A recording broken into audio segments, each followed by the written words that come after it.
So the follow-up to that is, where is Childish Gambino? You know, the project I put out, the 31520. Yeah, love. That no one's ever heard of. That's like, you know, like kind of like people didn't even know I put it out. It was originally titled At Vista. It was supposed to be At Vista. And, but we put it out kind of like quickly. I didn't master or mix it. I just kind of put it out just because, you know, I was going through a lot and like, you know, niggas thought everybody was going to die because it was, you know, the pandemic. So, we put it out, but we finished it. It's At Vista. We're putting that out. But then after that, there's a Childish Gambino album, like the final Childish Gambino. Okay, pause for a second. Okay.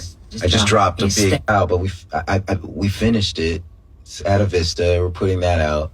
But then after that, there's a Childish Gambino album, like the final Childish Gambino album. Okay, pause for a second. Yeah. Okay.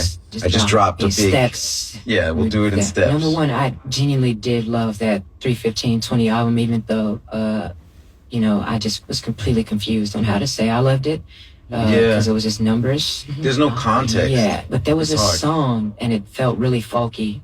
Absolutely love that song. I don't know. Yeah, Lil Foot, Bigfoot. There's a video for that. There's a video. Yeah, it's great. And when is that?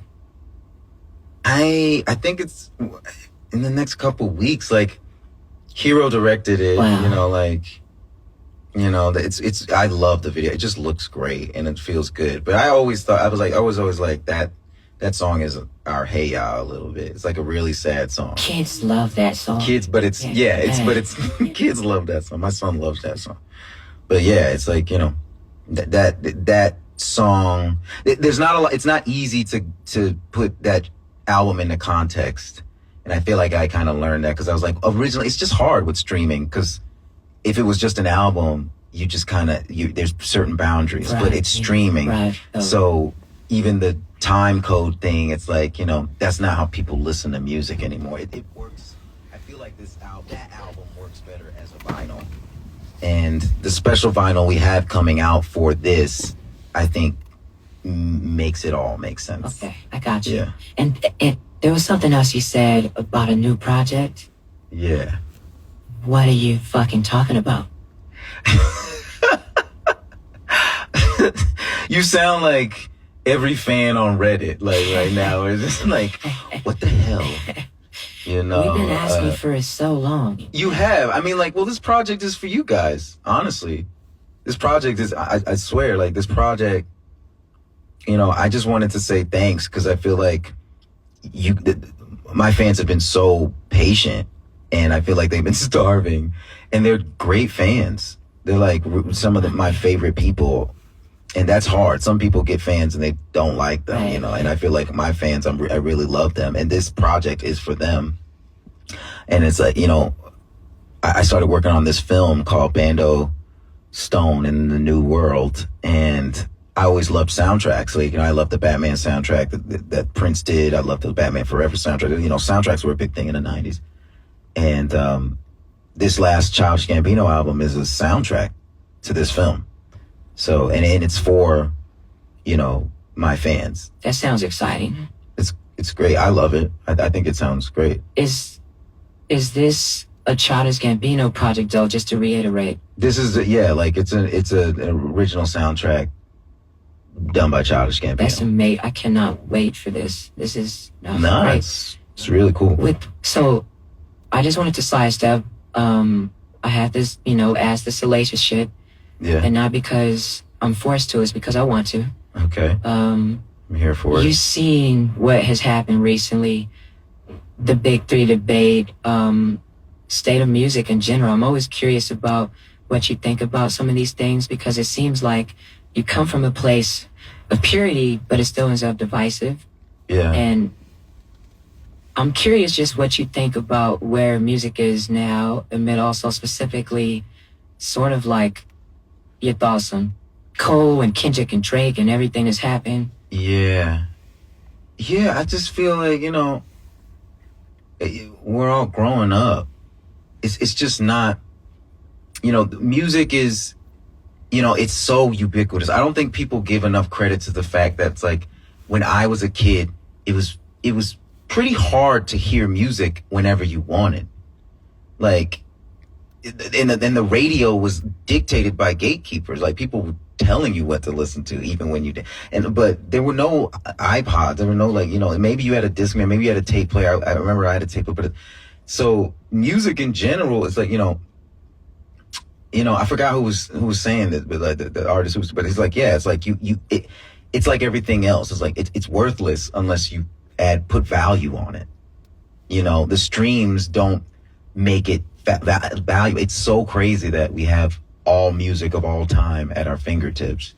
So it makes things less valuable in a sense unless we add value to them. And I feel like we're kind of seeing that with the Kendrick and Drake thing, like the Kendrick, Drake, J. Cole thing, where it's like, yeah, like we're all, man, we all got kids, man. Like we're all growing up, and this like wrestler idea of like this person stands for this and this person is like, man, nah, we're all people, like a little bit, and like we're not that part of.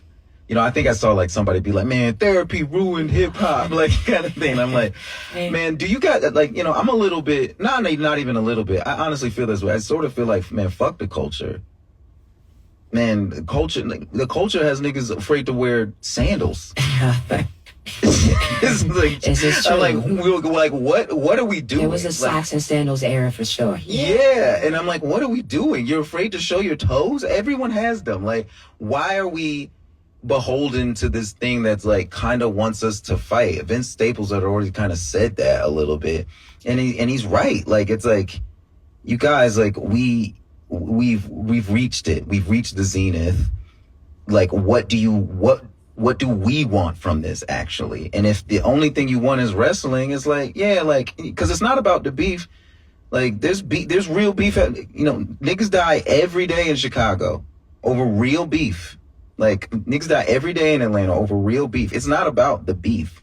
What is it about this genre where you're like, I need this to be about the bars and like, it's like, well, what about the expression, And like, yeah, like, I just feel like we're growing up. Like, this is a natural part of it. Do you feel like you have a space in all of this? And if you don't, then what is your space? Like, what do you represent within all of this? I'm the Willy Wonka of this shit, man. Like, I'm the Willy Wonka of this shit. Like, I'm not, I feel like I have a space when I talk to Tyler. He's always like, man, it's us, man. Like, it's us, kind of. And great performance, by the way, yesterday. That was incredible. Thank you. I appreciate that. Like, I think, no, but I mean, like, I love what Tyler's doing. I love what he stands for. And there is something, like, we all have imposter syndrome on some level, but I do believe it when he tells me, he's like, man, I get excited by what you're doing. Like, and I feel like I'm not in that circle. Like, I feel like I'm the court jester on the outside. Like, I'm like, cause I just want to have fun. I feel like in a weird way, I'm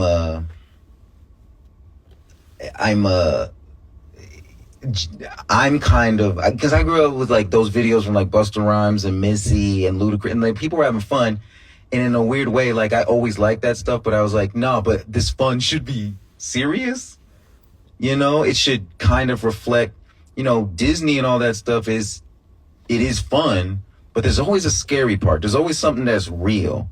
There's always something that makes you, when I did Coachella years ago, I remember like people were really like kind of freaked out by the fact that I was like, one of y'all is gonna die. Oh, yeah, that's exactly what you want to hear with your own Molly. Yeah. But it wasn't to like get a reaction. It was just the truth. Absolutely. It was just the truth. One of those people in that crowd, more than one, is not here today. They're not around. And we have to be honest with ourselves, and it'll make us grateful for the moment. I don't say things to be salacious. I don't say things to like piss people off. It's like, yeah, like if you got a problem with me, Kid Cudi, if you got a problem, like I'm not here for the beef. It's like, talk to me. That's real therapy, by the way.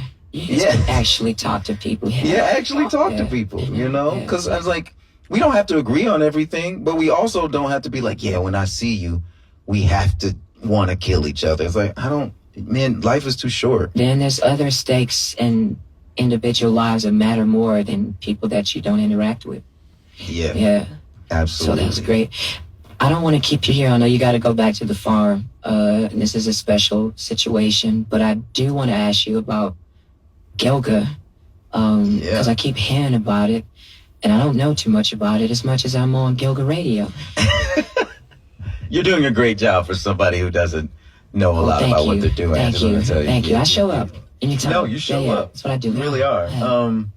No, Gilga is just it's a place to grow trust.